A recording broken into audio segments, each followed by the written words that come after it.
Hai bosku, selamat datang di channel Kanime.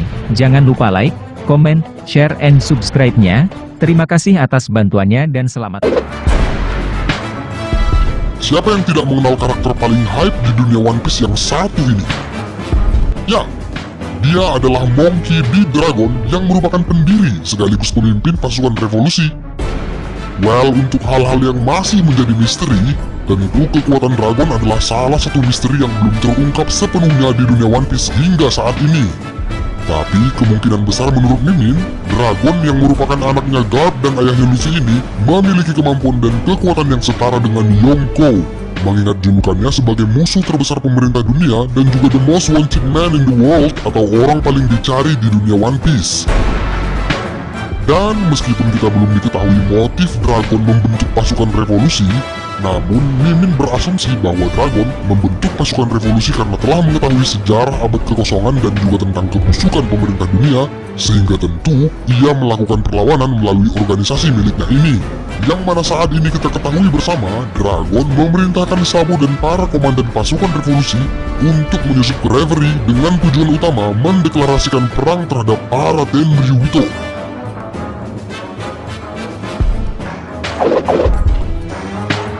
Sabo ialah kakak angkat Luffy sekaligus saudara dari mendiang Ace. Ia sejatinya sempat dikabarkan mati ditembak oleh Tenryubito ketika pertama kali berlayar ke lautan. Dan dalam insiden itu, ia pun kemudian diselamatkan oleh Dragon dan dibawa ke markas besar pasukan revolusi di Baltigo, meskipun oleh karena insiden itu, ia mengidap amnesia. Dan di Baltigo, Sabo pun kemudian bergabung dengan pasukan revolusi dan berlatih seni bertarung dengan para eksekutif tertinggi seperti Ivankov, Kuma, dan Dragon itu sendiri. Dan 13 tahun kemudian, sebuah misi kemudian menghantarkan Sabo ke Dressrosa, di mana di sana ia bertemu kembali dengan Luffy sang adik tercinta. Awalnya, Luffy sempat tidak percaya jika Sabo masih hidup, dan sontak Luffy pun kaget dan menangis terharu melihat kakaknya yang telah lama hilang itu. Sampai pada suatu momen di mana Sabo kemudian menggantikan Luffy bertarung di Colosseum dan kemudian ia mendapatkan buah iblis merah-merah setelah melewati pertarungan tempo singkat yang dituntaskan Sabo, di mana saat itu bersama dengan kemampuan buah iblis warisan Ace itu, kekuatan dan damage dari tinju Sabo pun meningkat berkali-kali lipat. Bahkan, karakter yang memiliki bounty 602 juta berry ini pun mampu mengimbangi Admiral Fujitora dalam pertarungan mereka. Dan dengan hal itu, tak heran ia disebut sebagai orang nomor 2 di pasukan revolusi. Karasu ialah komandan pasukan revolusi bagian utara. Mempunyai ciri-ciri seperti tinggi badan di atas rata-rata, tubuh kekar berotot, berkepala pelontos, dan memakai sejenis masker berbentuk paruh burung di area wajahnya, yang mana masker tersebut berfungsi sebagai pengeras suara yang jika dilihat lebih detail, penampilan Karasu layaknya burung gagak yang mana sama seperti arti namanya, yaitu Karasu yang berarti gagak. Meskipun kekuatannya saat ini masih belum diketahui secara pasti bosku, namun kemungkinan besar ia memakan buah iblis tipe Paramecia atau Zoan yang sangat unik, di mana terlihat ia dapat merubah mantel beserta tubuh fisiknya menjadi segerombolan burung gagak, seperti yang ditunjukkan pada episode 880, di mana Karasu merubah mantelnya menjadi segerombolan burung gagak untuk mencuri senjata dari para anak buah bajak laut Momohige. Dan bukan hanya untuk menyerang, burung gagak penciptaan buah iblis milik Karasu ini juga dapat digunakan untuk mengangkut seseorang dengan ukuran rata-rata, seperti yang ditunjukkan pada episode 738 yang mana Sabo diperlihatkan menaiki segerombolan gagak penciptaan dari Karasu tersebut.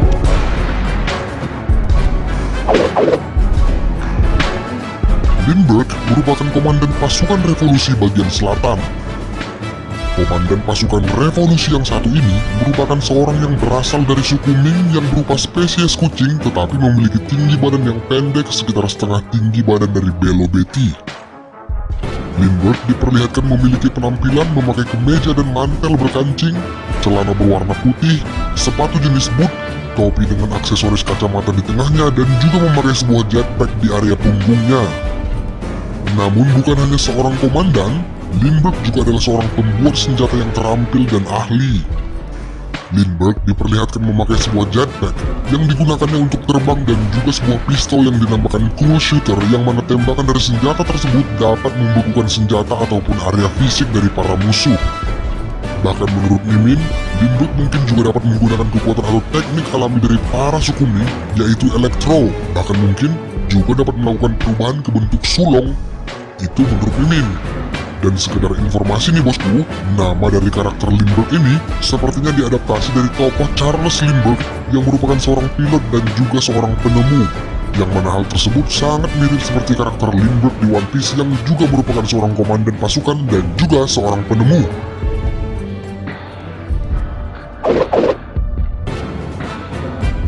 Belo Betty ialah komandan pasukan revolusi bagian timur. Penampilannya yang sangat nyentrik dan sedikit unik, di mana ia hanya memakai sebuah rompi lengan panjang terbuka, memakai sebuah dasi, rok yang pendek, stocking yang panjang hingga ke area paha, serta sebuah tandu bendera dengan lambang dari pasukan revolusi. Belo Betty juga ditunjukkan memakai sebuah kacamata hitam dan juga topi yang berbentuk tinggi yang sekilas sangat mirip dengan model topi milik Sabu ataupun Koala. Di dalam episode 880, Belo Betty ditunjukkan memiliki sifat yang sering merendahkan orang lain, di mana ia menyebut para warga kerajaan Lulusia sebagai sampah karena Betty menganggap para warga tidak mempunyai keberanian untuk melawan para bajak laut. Walaupun terlihat merendahkan orang lain, tetapi perkataan dan sifat dari Betty tersebut semata-mata adalah sebuah dorongan agar para warga kerajaan Lulusia dapat menentukan pilihannya sendiri. Dan di saat para warga memberanikan diri untuk melawan para bajak laut, Betty justru merubah sifatnya sekaligus menyemangati dan menyorongkan semangat kepada para warga, yang mana hal ini juga merupakan bentuk mekanisme dari buah iblis yang dimiliki Betty. Yap, Betty ditunjukkan mempunyai kekuatan dari buah iblis berjenis paramesia, yaitu Kobu Kobu no Mi. Kobu yang artinya mendorong, yang mana mekanisme kekuatan dari buah iblis ini sama seperti namanya, yaitu mendorong atau membangkitkan kekuatan yang terpendam dari setiap orang dengan perantara sorakan atau juga kibasan bendera yang sering ia bawa. Dan berkat kekuatan dari buah iblis yang dimilikinya ini, Betty juga sering disebut sebagai sang pengibar bendera kebebasan.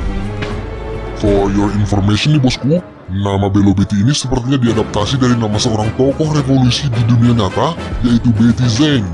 Dan penampilan Belo Betty ini sangat mirip loh dengan tokoh Marian di sebuah lukisan di Liberty Leading the People karya Eugene Delacroix, yang mana Belo Betty dan Marian sama-sama seorang wanita yang memegang bendera yang melambangkan sebuah gerakan revolusi.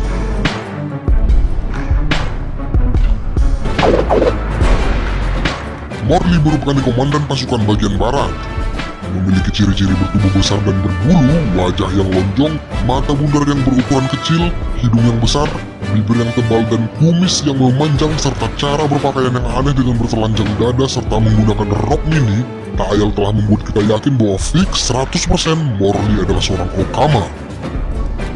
Walaupun begitu, Morley dengan segala sisi feminismenya nggak bisa langsung dianggap remeh dulu bosku. Ia ditunjukkan mempunyai kekuatan dari buah iblis berjenis paramesia bernama Oshi Oshinomi, yang mana mekanisme dari kekuatan buah iblis Morley ini ditunjukkan dapat memanipulasi pijakan tanah maupun batu menjadi bertekstur layaknya tanah liat yang dapat menjebak para musuh. Sekaligus, Morley juga dapat bergerak di dalam tanah layaknya sedang berenang. Dan Morley juga diperlihatkan mempunyai sebuah senjata yaitu berupa Trisula yang berukuran sangat besar dan digunakan untuk menyerang para musuh secara mendadak dari bawah tanah.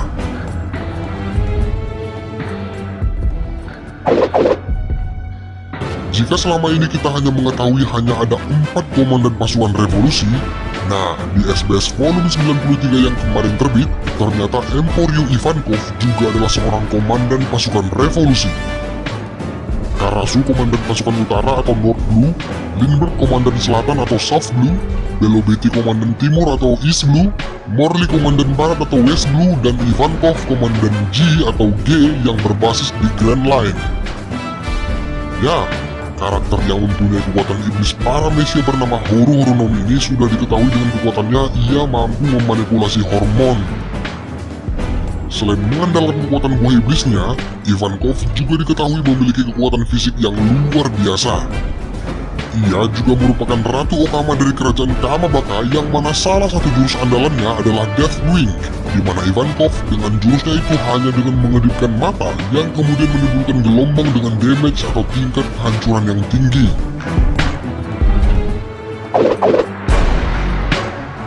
Nah, mungkin jika kalian masih mengingat cover story yang bertema Karibu di New World, maka disinilah kita dapat mengenal satu lagi komandan pasukan revolusi yang bernama Gaburu. Meskipun belum disebutkan secara officially, namun berdasarkan cover story itu jelas tertulis bahwa Gaburu adalah seorang revolusioner dengan pangkat yang disebut yaitu kapten atau komandan. Jika melihat karakter Gaburu melalui gambar cover story berikut ini, tentu mengingatkan kita akan sosok revolusioner sejati yang bernama Che Guevara, bukan? Namun bukan hanya itu aja, para simpatisan pasukan Gaburu pun terlihat sangat mengagumi sosok Gaburu, sama seperti pasukan Che Guevara yang sangat mengaguminya. Meskipun saat ini belum diketahui pasti apakah Gaburu masih hidup atau sudah mati, namun berdasarkan teori Mimin di video sebelumnya, Mimin yakin Gaburu saat ini masih hidup dan dipenjara di penjara tambang udon di Wano. Oh ya, untuk kalian yang belum lihat sosok detail Gaburu, silahkan lihat di video sebelumnya ya bosku, linknya sudah Mimin buat di akhir video ini kok.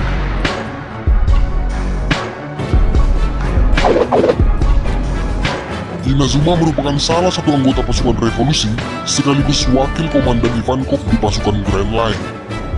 Selama arc Impel Down hingga Marineford, Inazuma terlihat selalu mendampingi Ivankov dan ia juga termasuk karakter yang sangat loyal. Penampilan Inazuma juga cukup nyentrik, yang mana di bagian kanan tubuhnya berwarna putih sedang di bagian kirinya berwarna orange. Dan ia diketahui memakan buah iblis Choki-Choki Nomi yang membuatnya mampu merubah bagian menjadi gunting yang memotong apapun seperti halnya kertas.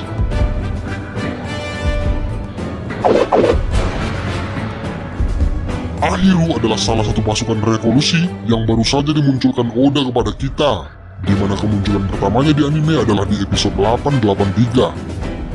Dan di SBS 93, Oda mempertegas posisi Ahiru bahwa ia juga adalah seorang petinggi di pasukan revolusi yang berpangkat sebagai wakil komandan pasukan timur dan juga asistennya Belo Betty. Nah, meskipun kekuatan dari wakilnya Belo Betty ini masih belum ditunjukkan, namun menarik nih untuk kita tunggu bagaimana kekuatan karakter yang bernama Ahiru ini. Fans One Piece di seluruh dunia tentu sudah tahu Kuma adalah salah satu anggota pasukan revolusi dan juga mantan raja kerajaan Sorbet. Entah karena suatu alasan yang belum jelas, Kuma memilih bergabung dengan Shichibukai dan tunduk sebagai anjingnya pemerintah dunia. Bahkan, ia pun rela dijadikan objek penelitian pemerintah yang mana berkat hal itu, pemerintah dunia saat ini memiliki senjata pemusnah massal yang bernama Pacifista.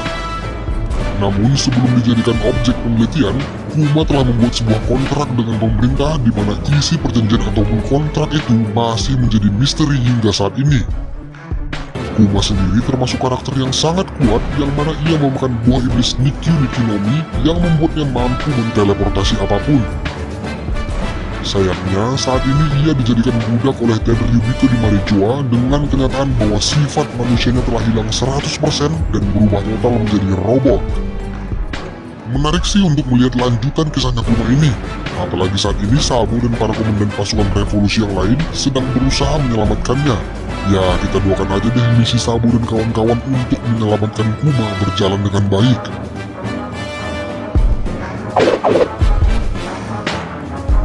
Koala merupakan salah satu petinggi pasukan revolusi dan juga merupakan mantan budak Tenryubito. Di masa lalu, ia diselamatkan oleh Fisher Tiger dan sempat berlayar bersama bajak laut matahari yang beranggotakan manusia ikan. Nah, hal inilah yang kemudian membuatnya sangat berhutang budi pada ras manusia ikan dan bergabung dengan pasukan revolusi untuk memperjuangkan keadilan ras manusia ikan. Koala sendiri juga memiliki kemampuan bela diri yang terampil, yaitu bela diri Gyojin Karate yang kemungkinan dipelajarinya dari Hak.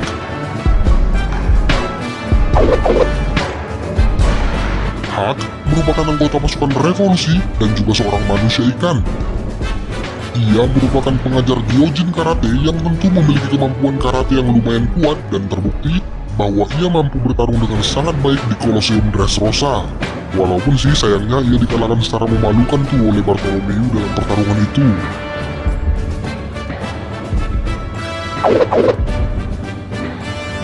Banijo ialah anggota pasukan revolusi yang terlibat dalam pembebasan di jembatan Tequila Wolf. Ia juga yang menyelamatkan Nico Robin dan membujuknya untuk bertemu dengan Dragon. Walaupun kekuatannya masih belum diketahui secara pasti, tapi kemungkinan besar dia cukup berpengalaman dalam bertarung. Hal ini dibuktikan ketika ia mampu melawan para penjaga di jembatan Tequila Wolf saat menyelamatkan para pekerja.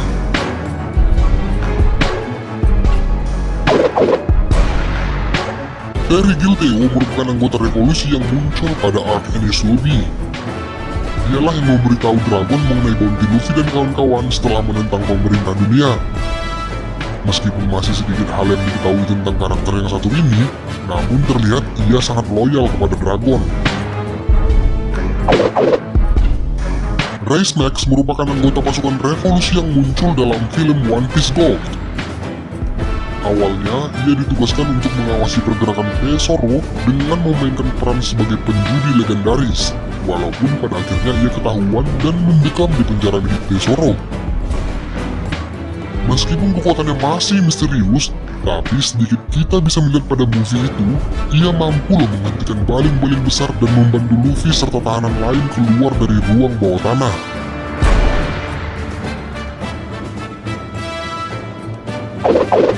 Well, demikianlah seluruh pasukan revolusi yang sudah diperlihatkan kepada kita.